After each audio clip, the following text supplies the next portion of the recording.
बिस्मिल्लाहिर्रहमानिर्रहीम। अस्सलाम वालेकुम। बात करेंगे कि काजी फाइज़ ईसा साहब ने गुज़िश्ता एक साल में उनको 1 साल और तकरीबन 1 महीना जो है वो होने वाला है और अब तो उनकी रिटायरमेंट का टाइम भी जो है वो आ गया है। तो इस यानी तकरीबन 1 साल में काजी फाइज़ ईसा साहब ने कौन से 22 हाई प्रोफाइल जो केसेस हैं जिनमें से जो अक्सरियत है इन हाई प्रोफाइल केसेस की उसमें जो फ़ायदा हुआ यानी 100% जो फ़ायदा हुआ वो शरीफ ख़ानदान को, नून लीग को, इस निज़ाम को हुआ और नुकसान जो है वो पाकिस्तान का हुआ, तहरीक इंसाफ का हुआ, अवाम पाकिस्तान का हुआ और बहुत ज़्यादा अनसर्टेनिटी आई पिछले 1 साल में। जबरी गुमशुदगियाँ इंतहा पे पहुँच गई और पाकिस्तान के ऊपर से लोगों का मतलब इस निज़ाम के ऊपर एतमाद ऐसा उठा कि हर दूसरा पाकिस्तानी पाकिस्तान छोड़ के जाना चाहता है। हर पाकिस्तानी को पाकिस्तान का मुस्तकबिल तारीख नज़र आता है।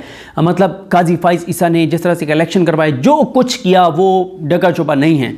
तो इन केसेस में काजी फाइज़ साहब ने कितने केसेस में किस जज को अपने साथ बिठाया और किस तरह से उन्होंने खिलवाड़ किया, ये ज़रा मैं आपके सामने कुछ फैक्ट्स रखता हूँ। देखें, काजी फाइज़ साहब के जो 22 केसेस हैं इनमें 12 केसेस में उनके साथ 22 में से 12 केसेस में उनके साथ जस्टिस नईम अख्तर अफ़गान बैठे। अच्छा, यहाँ पर यह बताना ज़रूरी है कि नईम अख्तर अफ़गान साहब कब आए सुप्रीम कोर्ट में?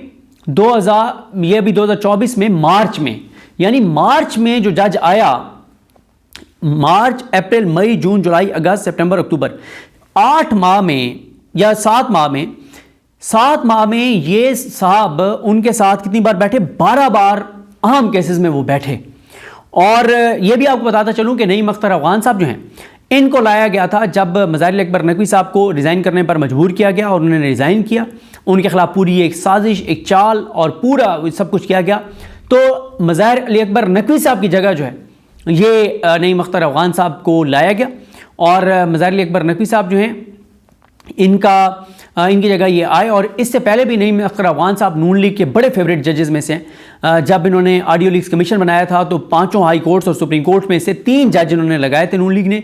ऑडियो लीग्स बंदियाल साहब के दौर में काजी फाइज़ ईसा, आमिर फ़ारूक और नईम अफ़गान, ये 3 पाकिस्तान की पूरी अदालतों में से नून लीग के दिल के सबसे करीब ये 3 जज थे। और नईम अफ़गान साहब फिर काजी साहब उनको लाए तो उन्होंने फिर हक भी अदा किया इस चीज़ का कि काजी साहब मुझे लाए हैं सुप्रीम कोर्ट में। और इन 22 में से 9 केसेस में जस्टिस अमीनुद्दीन खान बेंचेस का हिस्सा रहे। मुसरत हिलाली साहब, जमाल खान मंदोखेल, ये कैसे पीछे रह सकते हैं? 8 केसेस में ये उनके साथ रहे। और अमीनुद्दीन खान साहब का बार बार बताना पड़ता है कि अमीनुद्दीन खान साहब वो जज हैं जिन्होंने रिव्यू में काजी साहब के हक़ में फ़ैसला दिया था। 7-3 से जब फैसला आया, जब 6-4 से आया था रिव्यू काजी साहब के हक़ में हो गया था जब इनके खिलाफ रेफरेंस आया था अनडिक्लेयर्ड प्रॉपर्टीज़ का, जिनका आज तक काजी साहब ने हिसाब नहीं दिया। उसके बाद मुसरत हिलाली साहबा जो हैं वो 6 केसेस में काजी फाइज़ ईसा के साथ रहीं। अच्छा, सरदार तारिक मसूद कम रहे क्योंकि सरदार तारिक मसूद जो हैं वो जो सरदार तारिक मसूद हैं उनका मामला यह है कि वो काजी साहब ने उनको अलग एक बेंच दिया हुआ था और उसके ज़रिए उनसे चीज़ें करवा रहे थे, तो इसलिए उनकी तादाद कम है, वरना उनके ज़रिए बहुत कुछ काजी साहब ने करवाया। अब आ जाएं कि कौन कौन से वो केसेस थे। देखें, इसमें से एक चीज़ बल्कि और इम्पॉर्टेंट कि किन जजेस को काजी साहब ने एक भी इन 22 केसेस में से, हाई प्रोफाइल केस में से, अपने बेंच का हिस्सा नहीं बनाया। उनमें हैं जस्टिस मुनीब अख्तर साहब, जस्टिस आयशा मलिक साहिबा, जस्टिस शाहिद वहीद साहब, जस्टिस मलिक शहजाद अहमद खान साहब। इनको इन 22 में से किसी केस में नहीं बिठाया। हाँ, वो 13 रुकनी बेंच में ये बैठे, लेकिन वो तो फुल कोर्ट थी तो इसलिए बैठे ना, वरना जहाँ पे काजी साहब ने बेंचेस तश्कील दिए तो इन 4 जजेस को किसी बेंच में नहीं बिठाया। मुनीब अख्तर, आयशा मलिक, शाहिद वहीद साहब और मलिक शहजाद अहमद खान साहब। अब आ जाए जनाब कि कौन कौन से केसेस थे जिसमें काजी साहब का मकसद जो है वो नून लीग का बयानिया, उनको तकवीयत देना और सारा कुछ। इलेक्शन की तारीख देने वाला केस, इसमें काजी साहब के साथ अमीनुद्दीन खान साहब थे और इसमें याद रहे कि ये काजी साहब ने इसलिए तारीख दी थी कि अब समझ आती है कि 8 फरवरी की तारीख क्यों दी गई थी, क्योंकि काजी साहब जो है वो इलेक्शन साफ शफाफ नहीं करवाना चाहते थे, बल्कि इलेक्शन करवा के बदतरीन पाकिस्तान की तारीख इलेक्शन करवा के और काजी साहब शरीफ ख़ानदान को मुसल्लत करना चाहते थे और उनके ज़रिए एक्सटेंशन लेना चाहते थे। फिर एक बहुत आम केस ब्यूरोक्रेसी से आरोज़ लेने वाला मामला, जो लाहौर हाई कोर्ट का फैसला था उसको मुअत्तल किया काजी साहब ने। उसमें काजी साहब ने अपने साथ इन जजेस में से जो उनके दोस्त हैं उनमें से सरदार तारिक मसूद साहब को साथ बिठाया। फिर आ जाएँ नवाज शरीफ की तायात नायली ख़त्म करने वाला केस, यानी वो था तो 62(1)(f) का, लेकिन फ़ायदा नवाज शरीफ को हुआ और जहांगीर तरीन साहब को हुआ। उसमें काजी साहब ने अपने साथ जो है वो इन जजेस में से जो उनके दोस्त हैं अमीनुद्दीन खान साहब को बिठाया और मुसरत हिलाली साहबा को बिठाया और जमाल खान मुदखिल साहब को भी बिठाया। और ये फ़ैसला जो है ये इन्होंने काजी साहब ने 8 फरवरी के इलेक्शन से 1 माह कबल दिया था, और उस वक्त भी जल्दी यही थी कि कागजात नामजदगी जमा होने थे, और इसलिए काजी साहब ने जल्दी फैसला किया था ताकि तायात नैली ख़त्म हो नवाज शरीफ की। भुट्टो केस के ऊपर जो सदारती रेफरेंस था, इसमें जो 9 रंगी बेंच था उसमें काजी साहब ने सरदार तारिक मसूद को भी ऐड किया था। अपने दोस्तों में अमीनुद्दीन खान, जमाल खान मुदखिल और मुसरत हिलाली, ये काजी साहब के बेंच में ये लोग भी शामिल थे। उसके बाद PTI की जो लेवल प्लेइंग फील्ड वाली दरख्वास्त थी उसके ऊपर काजी फाइज साहब ने जो है वो बिठाया अपने साथ मुसरत हिलाली साहबा को। फिर उसके बाद और इससे पहले लेवल प्लेइंग फील्ड केस जो है वो सरदार तारिक मसूद साहब ने सुना था, लेकिन उसमें क्योंकि अतर मिनल्ला साहब और मंसूर अली शाह साहब थे तो इसलिए फिर काजी साहब ने आगे बेंच चेंज किया और अपने सामने ये केस लगाया। PTI इंट्रा पार्टी इलेक्शन, ये काजी साहब ने इसमें मुसरत हिलाली साहबा को साथ बिठाया।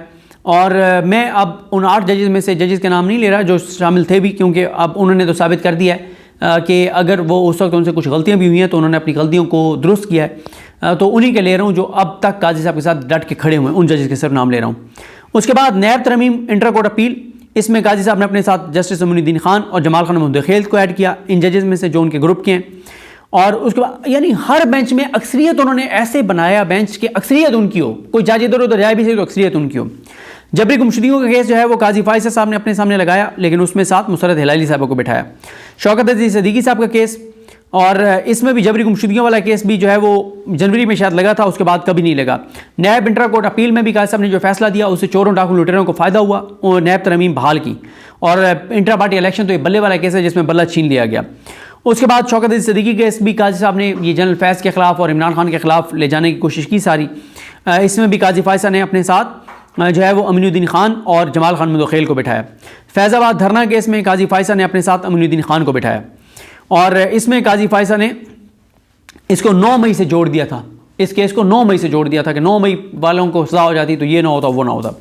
फिर बैरियर टाउन 460 अरब सेटलमेंट अमल दरामद केस, इसमें काजी फाइसा साहब ने अपने साथ जस्टिस अमीनुद्दीन खान को बिठाया, और इसमें ही काजी साहब ने एक ऐसी चीज़ लिख दी थी जिसमें जो इमरान खान के ख़िलाफ़ इस्तेमाल हुई, वो 190 मिलियन पाउंड वाली एक मामला था, वो इमरान खान साहब के ख़िलाफ़ इस्तेमाल हुआ था नीचे ट्रायल कोर्ट में, और ये सारा मामला है। फिर इसी तरह से डैम्स फंड केस, ये काजी साहब ने इसमें अपने साथ जो है वो नईम अख्तर अफगान साहब को बिठाया। बैरियर टाउन DHA ज़मीन मुंतकली केस, इसमें काजी साहब ने अपने साथ जो है वो नईम अख्तर अफगान को बिठाया। मुनाल रेस्टोरेंट और मार्गला हिल्स केस, इसमें काजी फाइसा साहब ने अपने साथ जस्टिस जमाल खान मुदखिल और इसमें नईम अख्तर अफगान को बिठाया था। ये वही केस है जिसमें काजी साहब ने फिर 190 मिलियन पाउंड के बारे में जो है वो रिमार्क्स दिए थे, और ऐसे रिमार्क्स दिए थे जिसके बाद आपको याद होगा कि अलीमा खान साहबा दरख्वास्त लेके सुप्रीम कोर्ट चली गई थी लेकिन इंटरटेन नहीं हुई थी। साफ़ियों के अगवा और हरासमेंट का केस, इसमें काजी फाइसा साहब ने अपने साथ नईम अख्तर अफगान को बिठाया। फैसल वाडा तौहीन अदालत केस, मुस्तफ़ा कमाल तौहीन अदालत केस, इसमें काजी साहब ने अपने साथ नईम अख्तर अफगान को बिठाया। फिर 6 जजेस का खाद का मामला जो फिर लगाया ही नहीं काजी साहब ने लास्ट हियरिंग के बाद, और वजह वही है, इससे पहले काजी साहब ने जिस तरह से शहबाज शरीफ से मिले थे और वो सारा कुछ किया था वो आपके सामने। इसमें काजी साहब ने अपने साथ जमाल खान मुदखिल, नईम अख्तर अफगान को और मुसरत हिलाली को भी शामिल किया। देखें ना, अब इसमें 6 जजेस थे ना, तो काजी साहब ने बेंच कैसे बनाया कि काजी फाइसा, मंसूर अली शाह, जमाल खान मुदखिल, नईम अख्तर अफगान, अतर मिनल्ला, मुसरत हिलाली, यानी अगर 2 जज अपने हलफ और आइन के साथ जाते भी हैं और पाकिस्तान और पाकिस्तानियों के साथ जाते हैं, मंसूर अली शाह और अतर मिनल्ला, तो 4 कम से कम काजी साहब के पक्के, काजी साहब, नईम अख्तर अफगान साहब, मुदखिल साहब और मुसरत हिलाली साहबा। उसके बाद पंजाब में जो इलेक्शन ट्रिब्यूनल्स वाला केस, इसमें काजी साहब ने जो है वो इसमें जो काजी साहब ने एक बेंच बनाया था उसमें अमीनुद्दीन खान, जमाल खान मुदखिल, नईम अख्तर अफगान और जस्टिस अकील अब्बासी। इसमें भी देखें कि उन्होंने 3 अपने यारों को ऐड किया हुआ था, और ये वही केस है जिसमें काजी साहब ने ट्रिब्यूनल्स को काम से रोक दिया था ताकि नून लीग की विकेटें ना गिरें, और ये इलेक्शन से 235 रोज़ बाद उन्होंने इसका फैसला किया। और वो भी किस तरह से किया कि आलिया नीलम साहबा ने सरेंडर कर दिया था 4 नाम, तो वो सारा बड़ी तफसील से आपको बता चुका हूँ। रीकाउंटिंग केस, इसमें काजी साहब के साथ थे नईम अख्तर अफगान, अकील अब्बासी साहब ने इख्तिलाफ किया था, 2-1 से फैसला आया था, ये हो गया। फिर वो केस जिसमें काजी साहब ने फॉर्म 45 और 47 को गैर मौसर करते हुए कहा कि जहाँ मसला हो तो डब्बे खोल लें और डब्बों में डबल स्टैंप लगाओ और PTI को सीटें हराओ। इसमें काजी साहब के साथ थे नईम अख्तर अफगान साहब। फिर उसके बाद NA 37 कुरम वाला रिकाउंट वाला केस, इसमें भी काजी साहब के साथ थे नईम अख्तर अफगान साहब। फिर 63A नज़रसानी केस, इसमें मुनीब अख्तर साहब ने बैठने से इनकार किया था, तो काजी साहब ने अपने साथ बिठाया था justice Mominuddin Khan, justice Jamal Khan Mandokhail, justice Naeem Akhtar Afghan और इडाक जज जस्टिस मज़हर आलम मीर खेल। ये हैं जनाब तफसीलात, और क्रेडिट गोज़ टू किस्मत खान ज़िमरी, उन्होंने ये सारी इसकी डिटेल्स बनाई हैं। तो इससे आप अंदाज़ा लगाएं कि वो तमाम हाई प्रोफाइल केसेस, एक तो आप जिस केस का आउटकम देखेंगे वो इमरान खान के ख़िलाफ़, पाकिस्तानियों के ख़िलाफ़ जाता है, नून लीग, शरीफ ख़ानदान, पीपल्स पार्टी, इस निज़ाम, चोरों, डाकुओं, लुटेरों के हक़ में जाता है वो फैसला। लेकिन बेंचेस की तश्कील आपने देख ली कि किस तरह से बेंच फिक्सिंग हुई और अपनी मर्ज़ी के बेंच बिठा के, और किस तरह के काजी फ़ैसल साहब ने फैसले दिए। और काजी फ़ैसल साहब देखें ना, बड़ा कहते थे कि मैं वो कर रहा हूँ शफाफियत, और कहाँ गई आपकी शफाफियत, कहाँ गई आपकी शफाफियत? आपने इन जजेस के साथ बैठ के सारा कुछ किया, और आपने यानी वो नईम अख्तर अफगान जो मार्च में आ रहा है और उसको आप 22 में से 12 हाई प्रोफाइल केसेस में अपने साथ बिठा रहे हैं, मतलब। और जो आज़ाद जजेस हैं, जो अपने हलफ के साथ हैं, जो आइन के साथ हैं, उनको आपने तकरीबन ना होने के बराबर आपने बिठाया। और देखें ना, अब जैसे सैयद हसन नज़र रिजवी साहब हैं, उनको 22 में से सिर्फ 2 केसेस में साथ बिठाया। और इसी तरह से अतर मिनल्ला साहब को इनमें से 22 में से 4 में अपने साथ बिठाया। तो ये हैं काजी साहब के हालात, वाक़यात, सूरत हाल।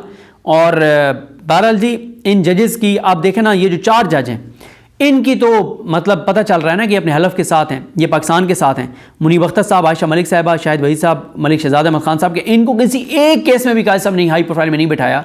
यानी काजी साहब को पता था कि अपने हलफ के साथ हैं, आइन के साथ हैं, पाकिस्तान के साथ हैं, इनको तो बिल्कुल नहीं बिठाना ना, क्योंकि नून लीग के साथ नहीं है, ये चोरों, डाकू, लुटेरों के साथ नहीं है, तो इनको तो बिल्कुल नहीं बिठाना। तो जैसे आप देखें ना, एक और चीज़, ये वाला जो केस है जिसमें काजी फैसल साहब ने आरओज़ ब्यूरोक्रेसी से लेने वाला, इसमें उन्होंने शोकॉज नोटिस किया था बैरिस्टर उमैर नियाज़ी को।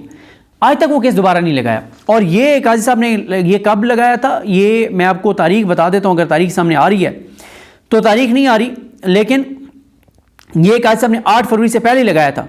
ये आई थिंक उन्होंने जनवरी में लगाया था। अब आप मुझे बताएं कि इस केस में काजी साहब ने ये जनवरी में लगाया था और उसके बाद अब तक नहीं लगाया। क्यों नहीं लगाया? इसलिए नहीं लगाया काजी साहब ने कि इसकी जो जजमेंट आ रही है ना, इसके ऊपर मैं आपको जो है वो बता देता हूँ। डेट ऑफ हेयरिंग दिसंबर 2023, 15 दिसंबर 2023 का केस, और उसके बाद कभी नहीं लगाया। क्यों नहीं लगाया आपको पता है? इसलिए नहीं लगाया क्योंकि इसमें काजी साहब ने शोकॉज नोटिस किया था उमैर नियाज़ी साहब को कि तुम इलेक्शन रुकवाने के लिए गए थे, तो उस पर पीटीआई ने एक ऐसा तगड़ा रिप्लाई जमा कराया था कि कांपें टांग गई, और उसके बाद काजी साहब ने केस कभी नहीं लगाया। तो ये काजी साहब के दौर के अभी भी मुकम्मल नहीं होंगे, चंद केसेस हैं, और बहुत सारी रिमार्क्स हैं। रिमार्क्स उनके रोज़ थे, उनके हाई प्रोफाइल केसेस में रिमार्क्स थे जिसमें उनके तजादात, गलत बयानियाँ, झूठ, ये अब तारीख का हिस्सा हैं। और एक क्रेडिट काजी साहब को देना पड़ेगा कि उन्होंने लाइव स्ट्रीमिंग ऑन की, और उसका फ़ायदा ये हुआ है कि जैसे हमारे दोस्त वसीम मलिक जो प्रोग्राम करते हैं फ्राम कोर्ट रूम नंबर 1, और मरीम नवाज़ खान साहबा, एक तो मैं इंटरेस्टिंग कमेंट पढ़ रहा था कि उनकी, मैं यूट्यूब चैनल पे गया तो नीचे कमेंट पढ़ रहा था, तो इतने कमेंट्स थे, लोग मरीम नवाज़ को कह रहे थे कि प्लीज़ अपना नाम पूरा बताया करें, मरीम नवाज़ खान। और दूसरा यह है कि कल उन्होंने बड़ी ज़बरदस्त एक चीज़ की, उन्होंने एक क्लिप चलाया कि काजी साहब जो रिपोर्टर्स को कभी कहते हैं कि ये बदमाश हैं, कभी कहते हैं गुंडे हैं, कभी कहते हैं झूठे हैं, कभी कहते हैं डॉलर्स माफिया है, कभी ये हैं, कभी वो हैं, और अब उन्होंने तबलची कह दिया, ढोलची कह दिया। तो उस पर वसीम मलिक ने काजी फैसल साहब के क्लिप चलाया अपने उस यूट्यूब चैनल पर, जिसमें काजी साहब ने कहा था कि बचपन में हम वालदा को कहते थे कि फ़लाँ ये कह रहा है, तो वालदा कहती थी कि जो कहता है वही होता है। तो वसीम मलिक ने कहा कि हम जवाब नहीं देते। काजी साहब की वालदा ने कहा था कि जो कहता है वही कहता है। तो ये जितने इल्ज़ाम काजी साहब साफ़ी पे लगा रहे हैं, तो काजी साहब खुद होंगे। और बाकी ये भी है कि ये मैं बड़ा मुतासिर हूँ वसीम मलिक और मरीम नवाज़ खान ने जो ज़बरदस्त काम कर रहे हैं, क्या ज़बरदस्त पॉइंट्स और चीज़ें। बल्कि कल मैं उन्हें कह रहा था, मैंने कहा कि आप लोग कई टॉपिक ऐसे होते हैं जो हम करना चाह रहे होते हैं, आप पहले कर चुके होते हैं, तो आप गुंजाइश ही नहीं छोड़ते। तो मैंने क्या लगता है कि हमें अपनी यूट्यूब की दुकान जो है वो बंद करनी पड़ेगी। तो खैर, मुझे अपनी दुआ में याद रखें। अल्लाह हम सबका हामी नासिर हो। अल्लाह हाफ़िज़।